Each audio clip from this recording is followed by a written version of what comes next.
the relationship of trust between the citizen and state is broken.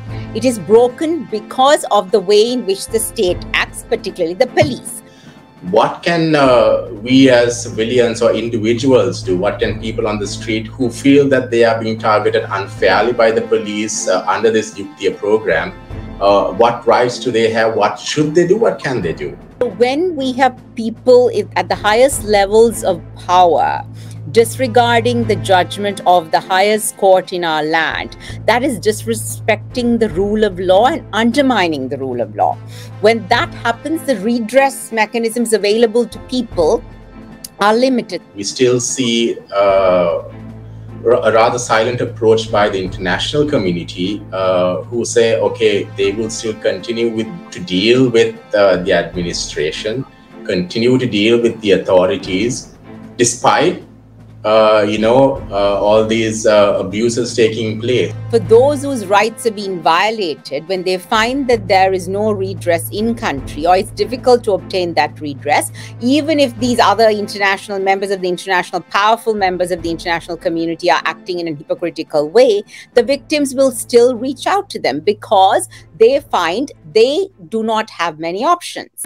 But we're also seeing some in the opposition saying that's fine. Police need to arrest drug dealers, and nobody's objecting to that, of course. But there is no concern about the manner in which the process is being carried out. The fact that they are supporting it also shows that on many issues, there really is no difference between the political parties, and no one is more progressive than the other. Are they trying to use these bills to maybe mislead the international community? I mean, you have Geneva coming up in March. Absolutely. So it's like all these bills are now, set out there so that, just go out and say, okay, we've done this. You hit the nail on the head, Easwaran. That's exactly what it is about. Honor, CTUR, everything, because they want a quiet March session and they don't want the resolution to be renewed in September, and they don't want a new resolution at all. And I guess those people who ask questions, like you say, would be the eventual targets of various campaigns by the authorities. We've seen this in the past. There's bound to happen again as well. Well, we know how the Sri Lankan state operates, right? So the fact that he's already said linked to drug traffickers and benefiting from drug trade, or NGOs, international conspiracy, those are the old tropes.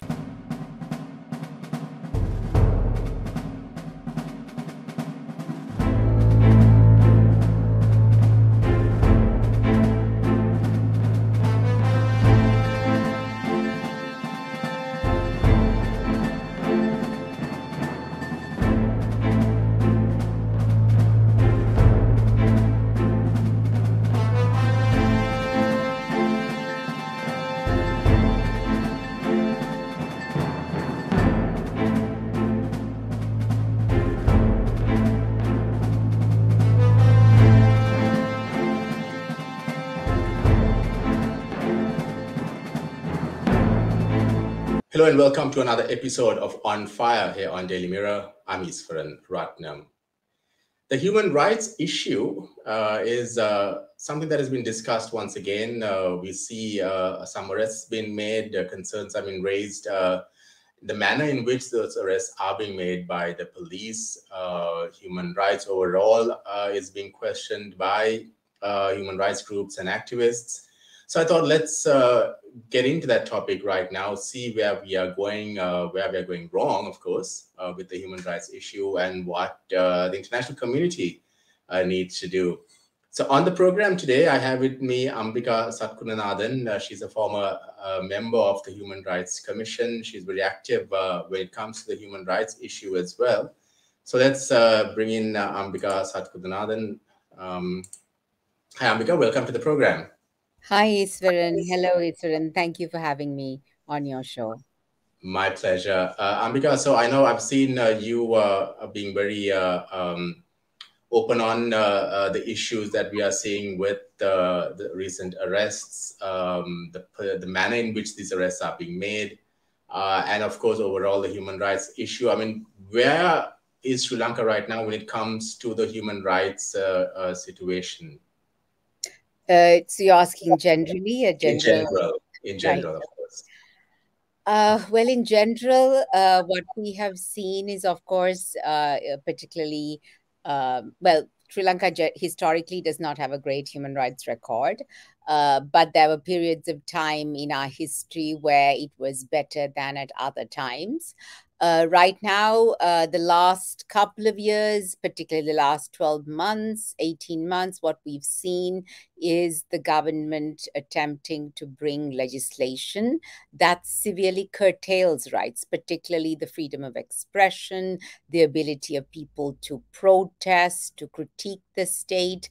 Those rights the government has been attempting to curtail through laws such as the Online Safety Bill, the anti-terrorism bill. Then it tried to enact a broadcast authority law, and it has said that it will also an NGO law is in the works, and that it is modeled on countries where we have seen such laws have been used to curtail the activities of civil society.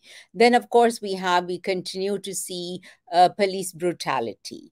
We see in the north and the east civil society facing more restrictions, in the form of intimidation, surveillance, harassment by the security agencies. We see land issues, the appropriation, occupation of civilian land in the north and the east, attempt to appropriate that to expand military camps. And of course, then the last year, we've seen socioeconomic rights.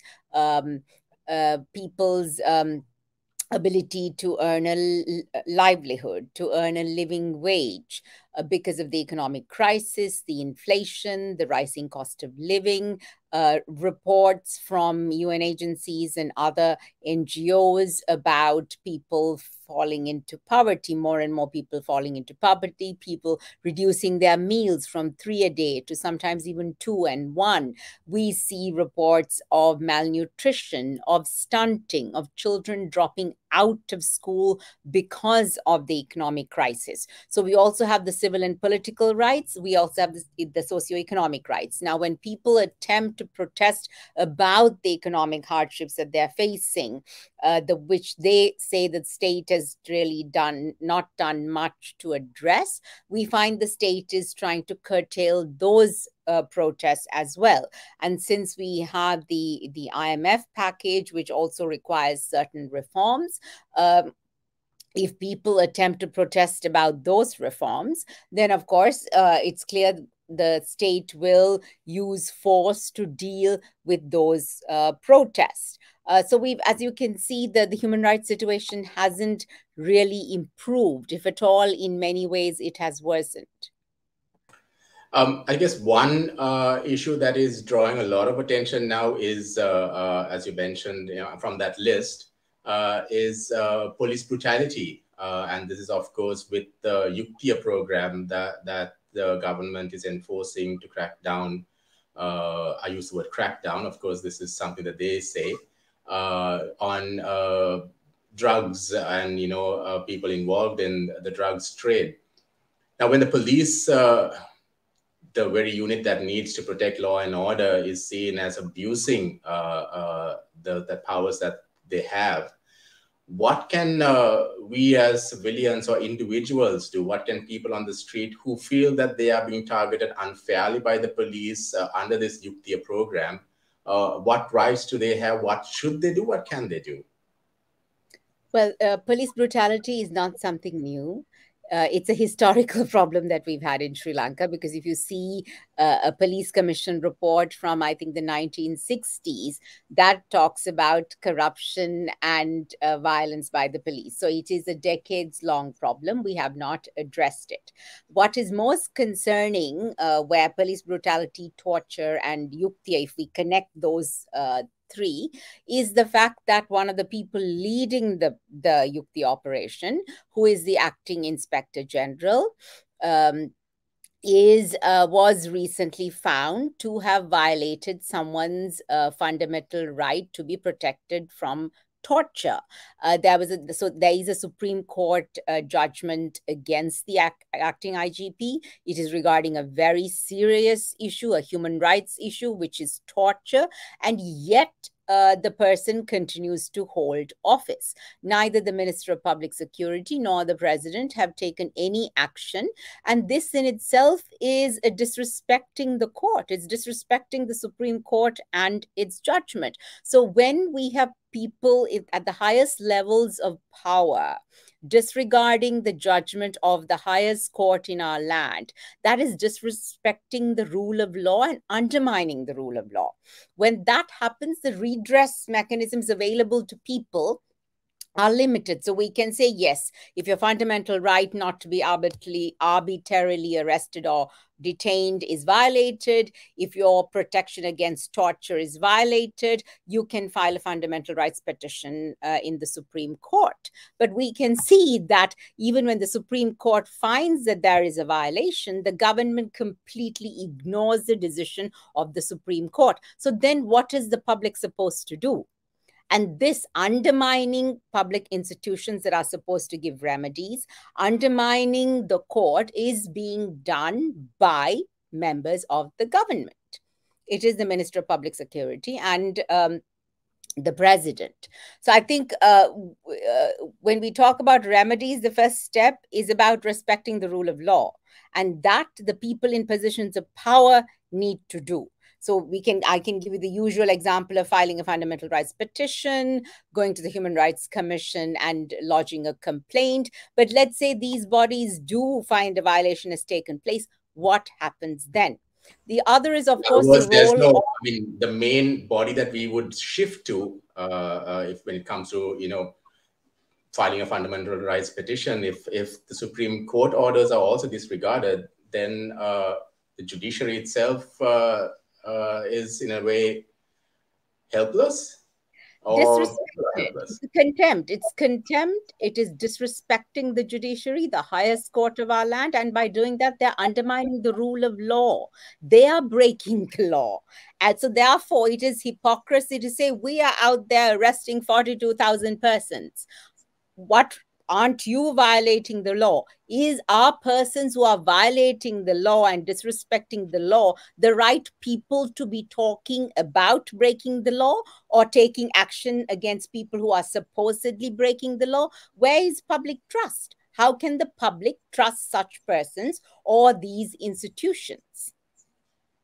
But isn't it also concerning, Ambika, that this is something that, I tend to have discussions on with most of my guests about, when it comes to abusing and breaking the law, we still see a rather silent approach by the international community who say, okay, they will still continue to deal with the administration, continue to deal with the authorities, despite all these abuses taking place.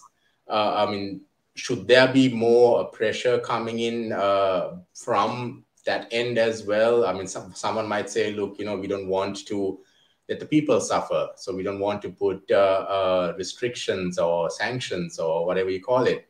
But then if these abuses are continuing, if someone who has been found guilty by the court is, acting IGP, then, should the international community be a bit more firm? Well, firstly, about the international community, I think there is one thing we have to acknowledge at the outset, is that there is also a lot of hypocrisy there, right? As in terms of what violations or which violations by which countries they will pay attention to, which countries they will take to task, and which countries they won't. That is the reality. We acknowledge that. But within that reality is another reality, which privileged people do not understand. That is, for those whose rights have been violated, when they find that there is no redress in country or it's difficult to obtain that redress, even if these other international members of the international, powerful members of the international community are acting in a hypocritical way, the victims will still reach out to them because they find they do not have many options. And they will look at this as one option to put pressure on the government to respect the rights of its own citizens. Now, before saying the international community doesn't have a right to do this, they're hypocrites, they shouldn't. I think the Sri Lankan government should be ashamed, because you have put your citizens in a position where you are refusing to protect their rights. Instead of that, you're violating their rights. Thereby, they had to go look for assistance to protect their rights from the international community and from the UN.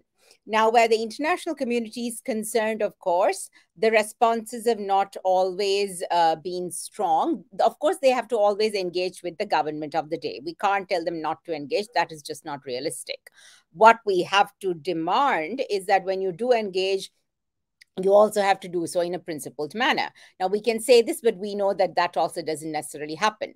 But still, we continue to put pressure. Now, for instance, example is the European Union. The Sri Lanka is a recipient of the GSP plus trade privileges. In order to be given that, that is not a right or an entitlement. It is a privilege, a benefit. That means in order to receive it, it has to abide by the core UN human rights conventions. The Yuktiya operation violates many of these conventions. So therefore, the European Union should point out to the government that they're not abiding by the obligations that they have undertaken by being a recipient of the of the GSP plus trade privileges. So these are different ways in which you can ask members of the international community who some have more leverage than others to put pressure on the government. The other concerning factor, at least what people are saying, is that, okay, put the international community aside, locally, the voices within don't seem to be loud enough. And we are seeing people like you, we are seeing activists raising their concerns about the Yuktiya program. But we're also seeing some in the opposition saying that's fine. Police need to arrest drug dealers, and nobody's objecting to that, of course. But there is no concern about the manner in which the process is being carried out. Well, the response of the opposition is extremely disappointing, and the fact that they are supporting it also shows that on many issues there really is no difference between the political parties, and no one is more progressive than the other. But also where the operation is concerned, we see, for instance, that they are arresting a large number of people who are drug users. And by arresting them and sending them to prison or to compulsory drug treatment is not the solution.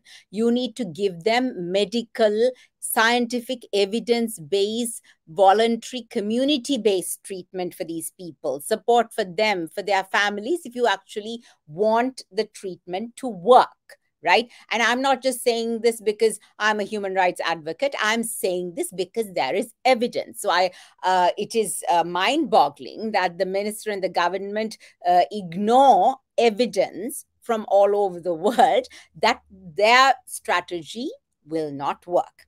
Now, let's look at who they're arresting.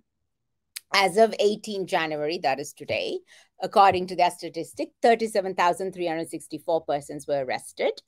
And of that, of course, 1,810 were sent for compulsory treatment. Let's look at the amount of drugs that were seized, right? So they say that as of today, 72.7 kilograms of heroin was seized and ice 204.6 kilograms. Given the drug market, the size of the drug market global, and the amount of drugs that are likely being trafficked through Sri Lanka, because Sri Lanka has increasingly become a transit country. Given the size of that, even these amounts, 72.7 kilograms of heroin and 204.6 kilograms of ice, are actually quite small, right? But it gets even better. There is little fine print, which has not been reported, which is that on the 7th of January, they seized a large amount of heroin and ice at sea. It was a joint operation by the Police Anti-Narcotics Bureau and the Naval Force. So what they seized then was 56.1 kilogram of heroin and 189.6 kilogram of ice. Now, it is only by adding this to what they seized during the Yuktiya, that they came up with this number of 72.7 kilograms and 204.6 kilograms. If you take away the amount they seized on the 7th at sea in 1 month of the Yuktiya operation, according to their statistics, the amount of heroin seized is 16 kilograms, the amount of ice seized is 15 kilograms. Now, that is virtually nothing. So what does it show? Who are you arresting? You're not raiding places where they have large amount of drugs. You're not arresting people who are engaged in large-scale trafficking. You're not even arresting people who are selling this in large amounts. You are clearly arresting the users, or people who are selling it to support their use, or the small-time sellers who are at the bottom of the hierarchy. At least to us, that is what appears. But we know in Sri Lanka, what appears is not what happens behind closed doors. The other point is, of course, we, in 2020, around 35, I think, officers of the Police Narcotics Bureau were arrested for running their own drug trafficking ring, which they ran by, reselling drugs they had seized during raids. And in the last 2 years, I can't quite off the top of my head remember, but I have actually put that number on that. It's in the Google Doc.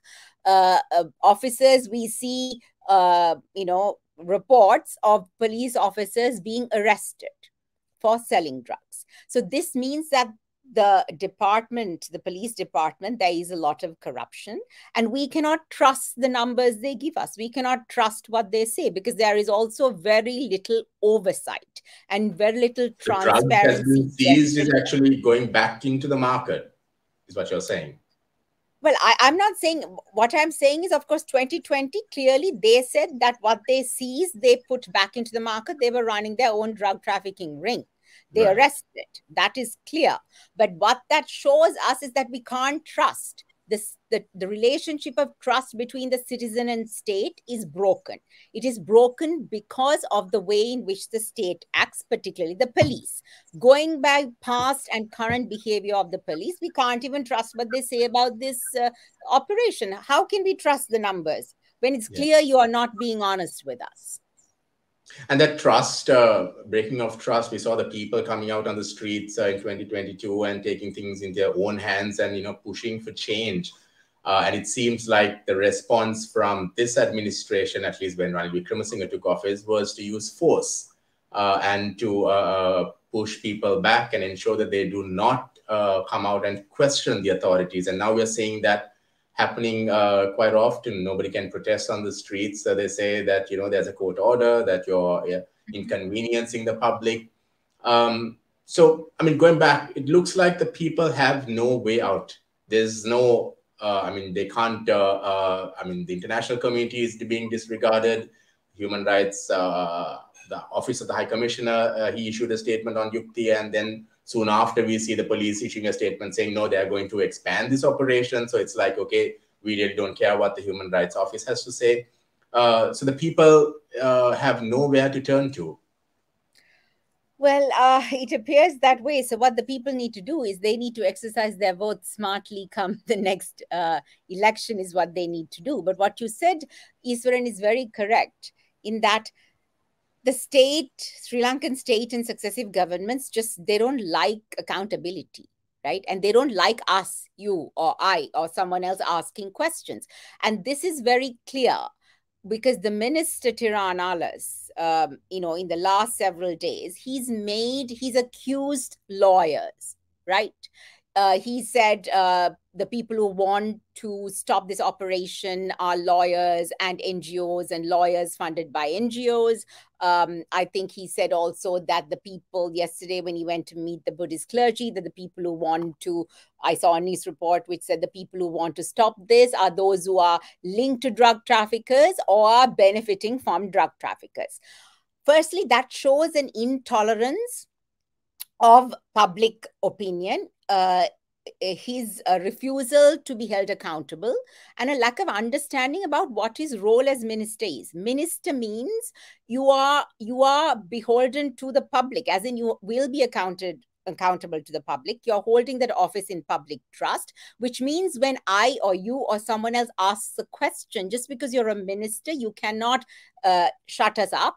You cannot threaten us. You cannot intimidate. So this lashing out at lawyers and at the NGOs and saying only people who are linked to drug traffickers are critiquing this operation is an attempt to intimidate and silence us. And that shows, that shows he has no understanding of his position, because if we ask questions, he should not get angry or upset. He should just answer them, because he's a public official holding power in our name. So yes, I have a right to ask a question. So do you. So does someone else.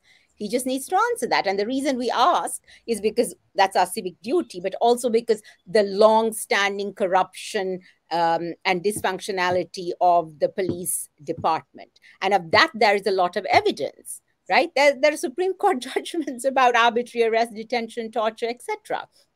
And we have a recent one against the acting IGP itself. So when you have the acting IGP against whom there is a Supreme Court judgment driving this operation, how can we trust or respect? Of course, we will ask questions.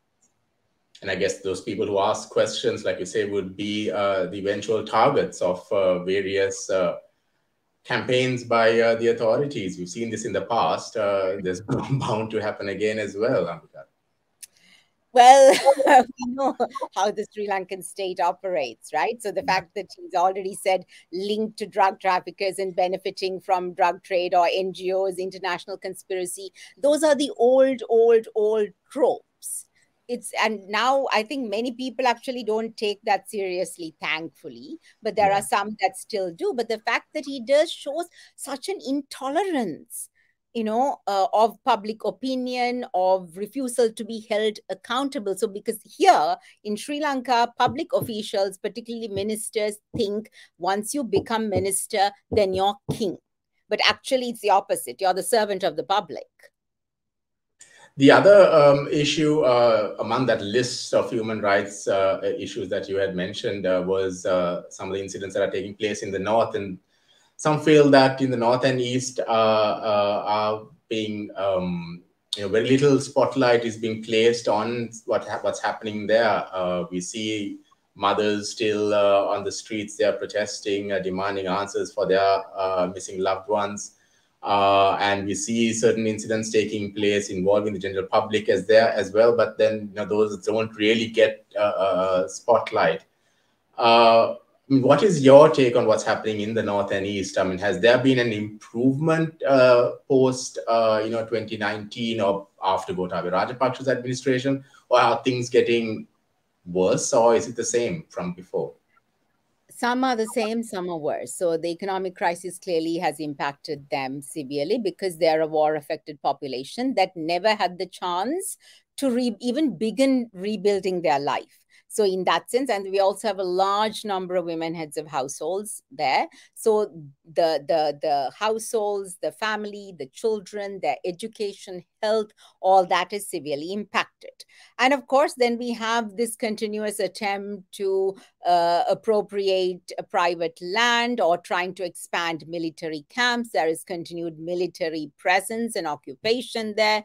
Then the security agencies visiting civil society organizations, or asking them why they're protesting or where they're protesting, or for information, or people from these civil society organizations being summoned to the CID or TID, and also people who were even discharged from PTA cases still receive visits, still are being summoned. That is a form of intimidation and harassment. And as you said, the families of the disappeared. We saw when they tried to meet the president when they were protesting, they were arrested, there was violence used against them. My question to the president is, if you are putting forward, and you have, office of, the act was passed, office of, to establish the office of National Unity and Reconciliation, honor. And of course, now we have another bill, which is the Commission on Truth, Unity and Reconciliation. When you are trying to enact those laws, Uh, well, the Tamil people are saying we don't actually believe that it will be implemented. We don't think there is political will. They don't want these laws or these commissions. The reason they're saying that is because while on the one hand you're gazetting the bill, on the other hand you're arresting the mother of a disappeared person, which is utter hypocrisy and also ridiculous. The fact that the state, the government, the president does not see that, it shows that, I mean, either they think the Tamil people are foolish, or they think the Tamil people are second class citizens and they don't need to even pay them any regard, because it's an absolute insult to their collective intelligence, not just Tamil people.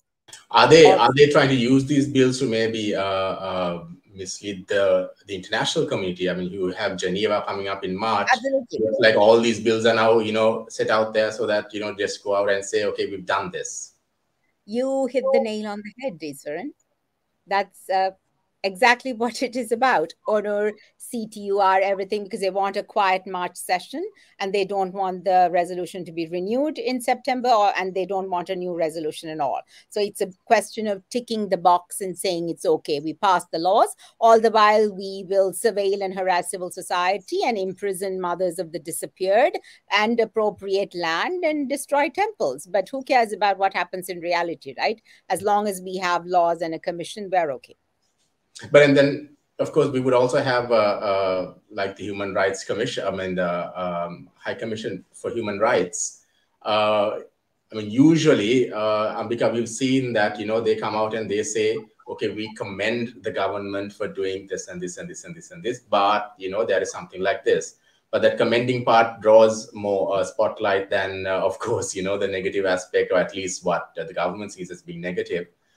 So these bills, doing all this would sometimes maybe work in their favor. The Human Rights Council may, support the government. So then again, it's like, the Human Rights Commission is of no use. The international community in general are playing it safe as well. So this is just going to be a cycle that is going to continue over and over again, no matter who comes into office, as well as, I guess, because if the opposition is also really, playing it safe with accountability, then we're not going to see any answers anytime soon, are we? Well, for where the wartime violations are concerned, I don't think any of the opposition parties would be any more willing to address that, right, or to tackle it. I don't think so. They wouldn't be. And even as you said, there was a member of the opposition who commended Yuktiya, extremely problematic. So it's clear that their understanding of human rights, of accountability, transparency, impunity is also rather limited, disappointingly so. As you said, the geopolitics, the global context means that it also will be more difficult to get international mechanisms to work, to even get another resolution at the Human Rights Council. Absolutely. So, but also, if we want substantive, meaningful, long lasting change, it also has to come from within. We can't just impose these mechanisms and expect magic. And for that, we need change internally. And it would also start definitely with who you vote for, who you send to parliament, who you give power to govern on our behalf. And since elections are upcoming, I think that is something the public needs to seriously think about. And the reason they're going through these hardships is because they put the wrong people in power. Yeah, I guess election is going to be the key word then from what you're saying. Since there's no way out of it, people will have to decide who they elect and where they push for change. And 2022, everybody got onto the streets asking for system change. So I guess this would be the time that they can set the groundwork for that change to take place. Since we're running out of time, something else that I just want to touch on and ask you about is the prison system, because this is something that you have been very active on. And I just recall somebody coming out of prison quite recently and making a public statement about the conditions there, that it has not changed from the last conversation we had more than a couple of years ago. I mean, what is your understanding now about the system in our local prisons? It hasn't changed. It really hasn't changed. And we find, if you talk about prison overcrowding, it's over after this operation in particular, it's over 200%.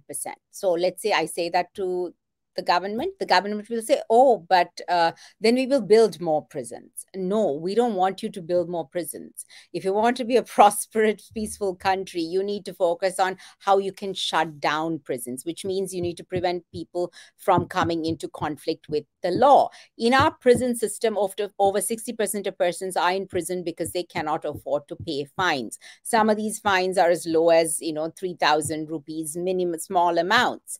And that shows that they're in there because they are poor. So we see the criminalization of poverty, and we think we can solve every problem only through punitive means.